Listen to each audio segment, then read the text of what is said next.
Ho, ho, ho, ho, ho, ho, ho, ho.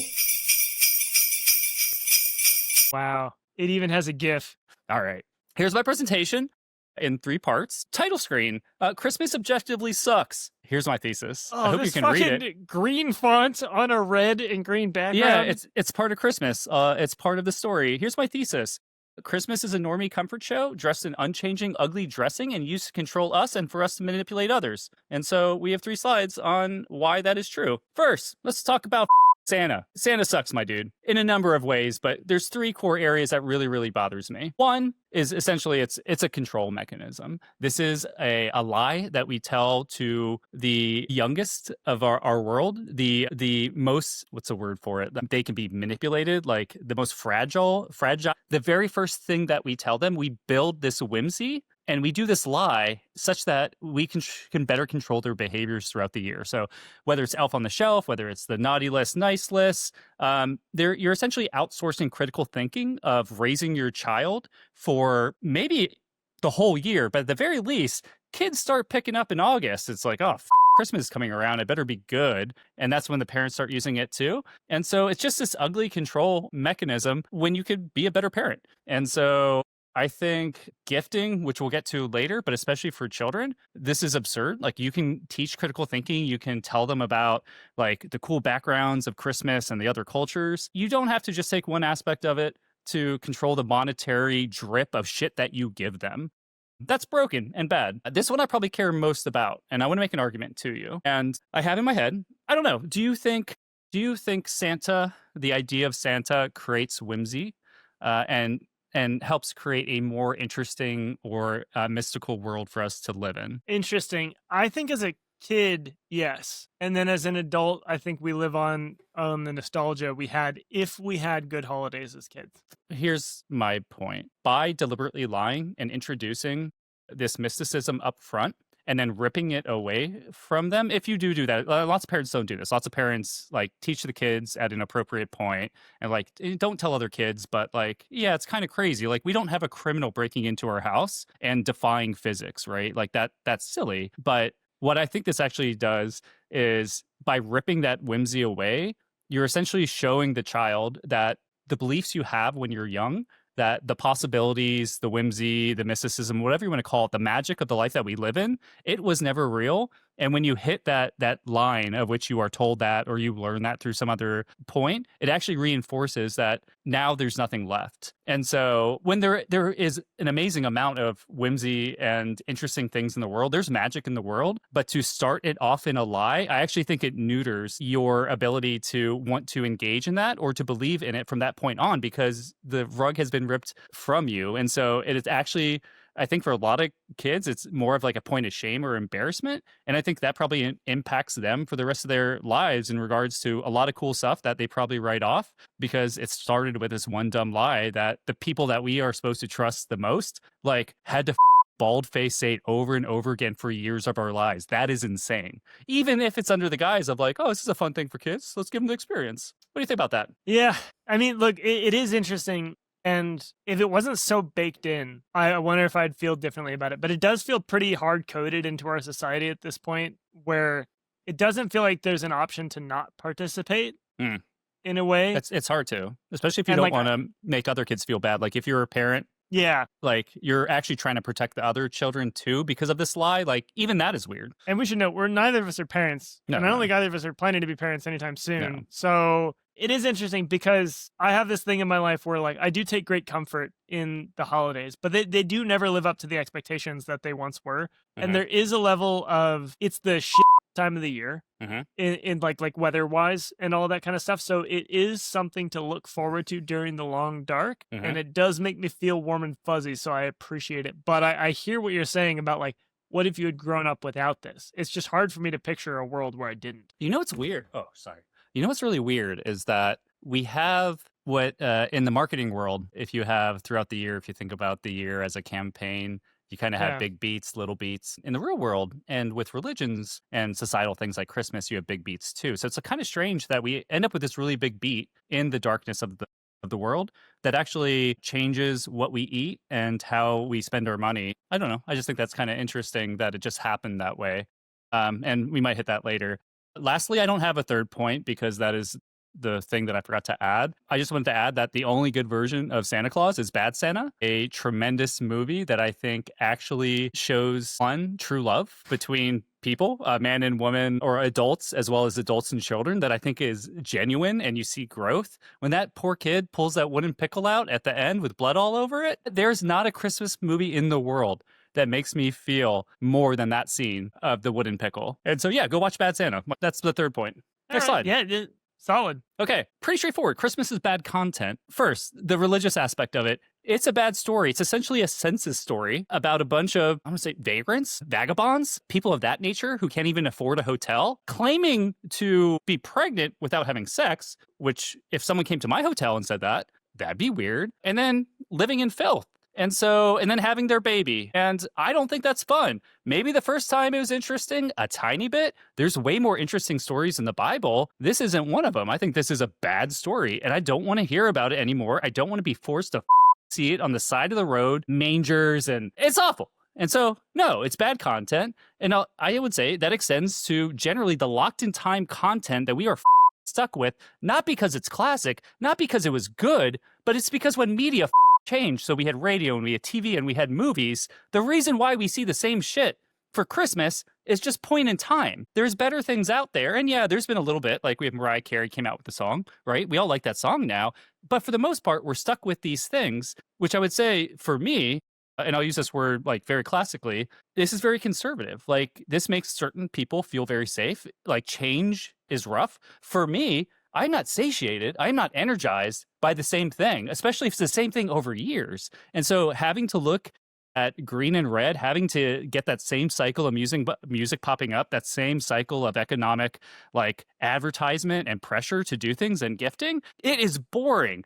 And 40 years into it, it is not a fun prospect to go hear that dumb song again when I go somewhere. And so I just generally, I think it is a unchanging, non-progressive point of time where it feels like I'm locked in the goddamn glacier and I don't want to be there because the colors suck and they're jarring. Okay, I got a third one. Can I interrupt you? Yeah, no, absolutely. I want to kind of contextualize this Christmas hatred. Is there like a general turning point in your life, or have you kind of always felt this way? I felt this way from a very, very early age. Okay. I feel like whenever I see the system, like it comes into view. And after a certain amount of processing, I felt like that came very into view for me early, like 7 or 8, essentially learning, like me pretending that like Santa was so real because my parents were telling me, but like generally knowing that was wild. I think around that time, and then just to watch it, yeah, like I've been off. It's always made me feel morose. It always made me feel a little bit, not morose is a bad word, but it's a very poignant holiday for me. It feels sad. You're right. It's also in the middle of the big dark. And every aspect of it, at least the way we approach it in modern society, or mostly, it doesn't feel good to me. Yeah. All right. Yeah, very fair. That's in case my family listens, I like Christmas was fun. Like I got presents. Like I didn't have bad experiences. I didn't have big family experiences, which maybe would have been different. And I'll get into that in a little bit around gifting culture. And then just lastly, the food is bad. If this is one of our big feasts for the saddest time of the year, why isn't the food as good as Thanksgiving or any of the other ones? It really doesn't have its own identity. We pull a little bit from Thanksgiving. Maybe we pull up New Year's, but we're talking about high caloric bready things, which makes sense back in the day, you know, when it's cold and you have to like go do potato work or something. But the food, like step up your food game. Like think what is a food that's associated with Christmas for you that you can think of other than like fruitcake? I'd say it's mostly sugar. Sugar, like and maybe like turkey, because same as like I think we always did turkey and mashed potatoes and shit. But like for me, it's the it's funny. My brain's actually been broken. Do you know what the first thing can you guess what the first thing that comes to mind for me when I think of Christmas is for food? Is it something spicy? No. Oh, what is it? It's been broken by the marketing system. It is a peppermint mocha, like because of Starbucks. And like, look, I see the system with you and it pisses me off. But like when I was talking about my book earlier, like I still like things the system generates for me. Yeah. And I have an enormous cognitive dissonance about them. So this rant is, and I'm with you, it just so happens for me, Christmas hits enough of those that turns it into a negative thing. Because I can find something to hate and everything. I don't want to do that. But I think Christmas objectively, I mean, based on the title and on the definition of objective, it's a bad holiday. How relative to others, it sucks. So far, you're making a lot of good points. Okay. Last one. All right. Gifting is dumb. This is the one I feel most strongly about. And so, Yes. like, it is bad game theory. This happens, and it is a general loss for humanity. And so there's a couple of reasons that we can talk about, but it is relatively a negative ROI activity if you are not including some sort of emotional return as your investment. So because we are relying on others who don't know us as well as ourselves, there is a general loss of 30 cents on the dollar for anything that is bought as a gift. And so in 2024, I think Christmas expenditure was about $900 billion in the US. And so we're talking about $100 billion in loss just financially, because we go through this weird system where people guess and get something for someone else, whether or not they need it, whether or not it's the right thing, whether or not it fits correctly.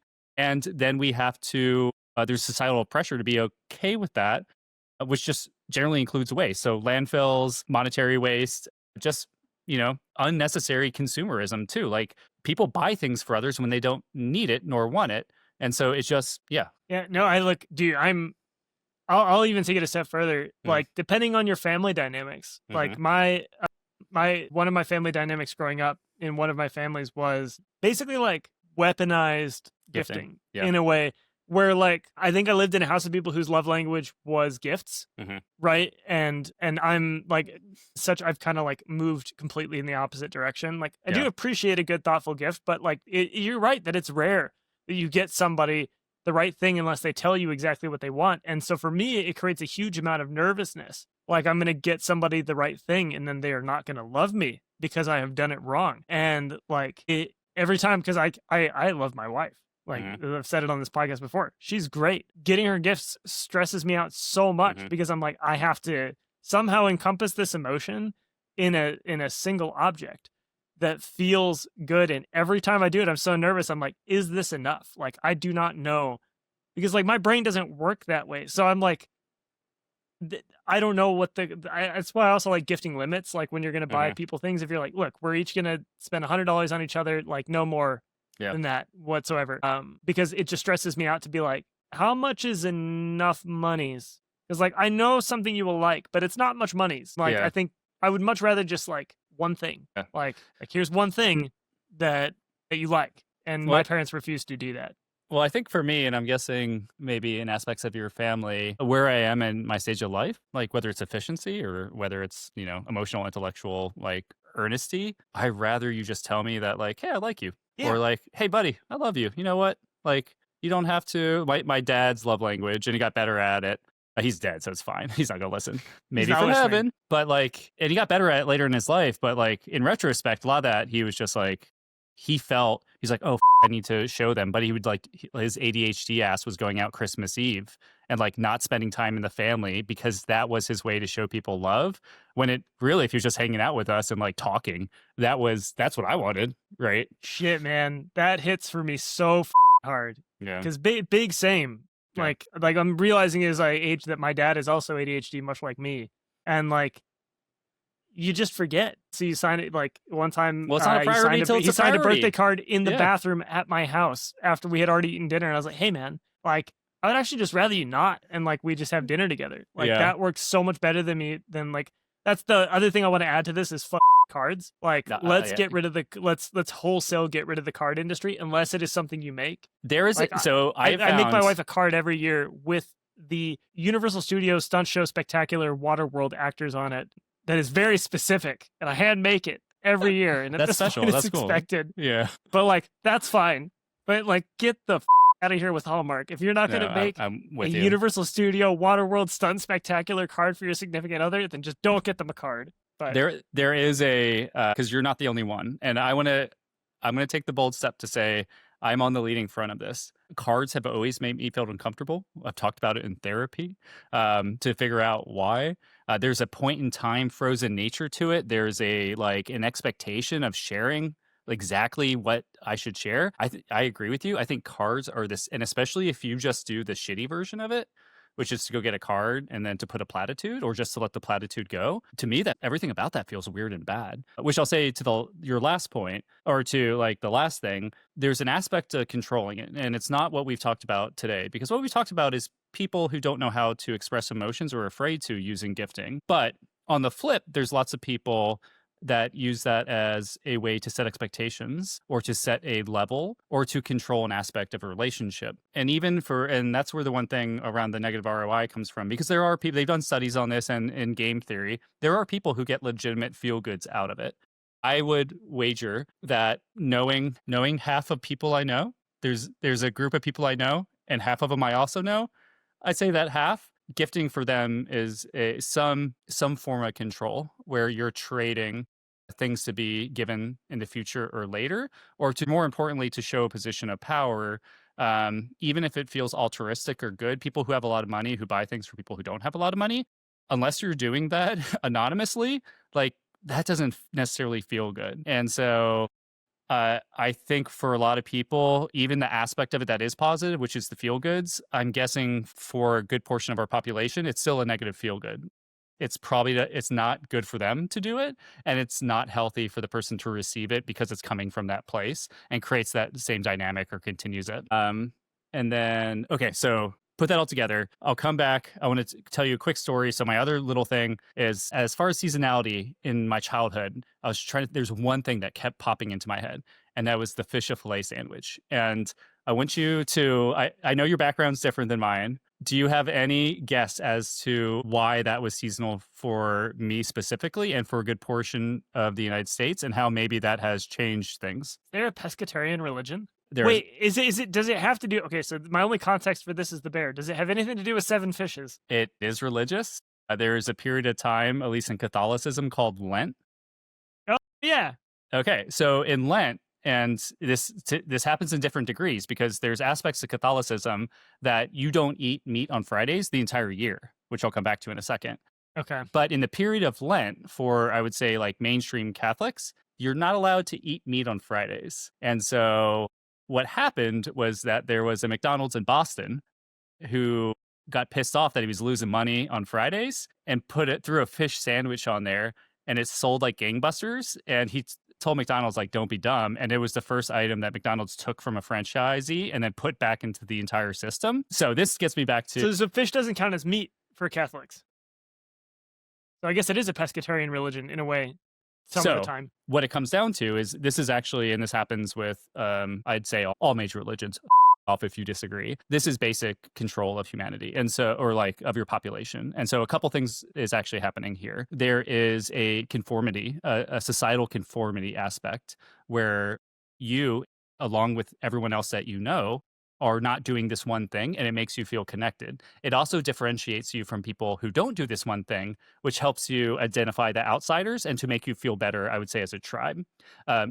Two, what it does is it controls the basic pacing of life. And so going back to our feasts and famines, the big beats of the year, all religions have these. In most cases, it's actually, and sometimes very clever and needed, societal control. And so in the case of, Christmas feasts and things, even the food that you eat during it, a lot of it actually is to help smooth out the nature of food in your area. So in the case of not eating meat for Catholics, this was more economical than anything else back in the day, that the church leadership was concerned that the people were too reliant upon beef. And so by doing this, they were actually able to stabilize the fish market. They were able to normalize out seasonality. And so, but even like, I'm guessing sugar and Christmas, things like high caloric in the darkest days probably makes a lot of sense back in the day, and it could be stored, right? And so like, you have sugar, you don't have a lot of anything else, it feels good, but then you go into that next thing. So it allows you to actually control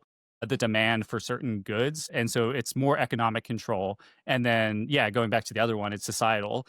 So one thing that helped here is that the upper echelons of the church, or just society, would also kind of like kayfabe doing the same thing. So everyone felt like they were connected. But like the rich people were doing the same things to the poor people. The poor people, there's like, there is no meat left. So like you're doing a good job. And the rich are kind of like feigning into it. And so it creates a connectiveness, even though you're still like leaning into the stratification and control of your population. So that's fish of Man. play. Yeah, that's pretty good. And we hit on a lot of my corporate hot buttons today. I like this. This is a good presentation.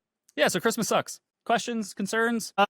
Man, so it's interesting. So Christmas still doesn't suck for me, but you've basically hit on every piece of it that gives me cognitive dissonance during Which the is holiday good because season. it sounds like you already make a Christmas that fits the stuff that feels good for you, and you avoid the stuff Yeah, that feels like bad. I guess I just kind of repurpose it as it's Yeah. like, okay, well, like there are things that are nostalgic for me. Nostalgia feels good, and like I like the way it feels. It never hits the original high, so that's a problem. It is like chasing. It's basically like emotional heroin.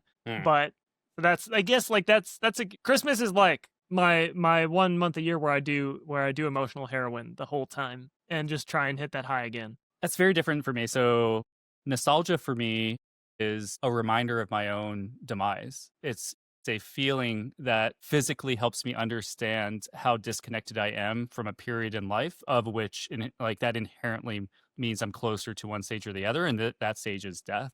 And so like nostalgia for me never is a happy feeling. That doesn't mean it's always bad, but I would say it's always like tinged with sadness or like loss. That's really, I think that the way my brain works is a little different, where like it is the rose tinted glasses at all times, even for times that were horrible for me. And my brain is just always like wanting to go back, and I kind of have to stop it and root it in the present moment and remind it that there is no time travel, and that by trying to recapture the past moment, you're interrupting the present and making it impossible to enjoy. And that's my brand of anxiety and ADHD. That past moment for you cannot exist with your current brain either. Yeah. So, yeah, because you're a different person. Like if you were like, to think about your nostalgia too much, you might break it. Yeah, it's like, I mean, like I've thought about it a lot, and I've done therapy about it a lot, and I still haven't quite broken it. But it is what it is. So, give me your rating on this? I don't have one. I kind of Christmas understand sucks. where you're at. Give me your next item. The rating is that Christmas. Sorry, let's just put that into the spreadsheet real quick. It wasn't an item. It was a thesis. A thesis. So the thesis is Christmas sucks. A thesis and presentation by Conor Dunlap. By Conor from work. Don't dox me. And then the score you said is Christmas sucks? Yeah, objectively. Sorry, objectively. Let's just put that in there. I don't know if that's gonna. It's probably not gonna sort well, but we'll out category. Content, game theory, and what was the last one? Religious. Yeah. Societal control. Nice. And notes are gonna be see previous email.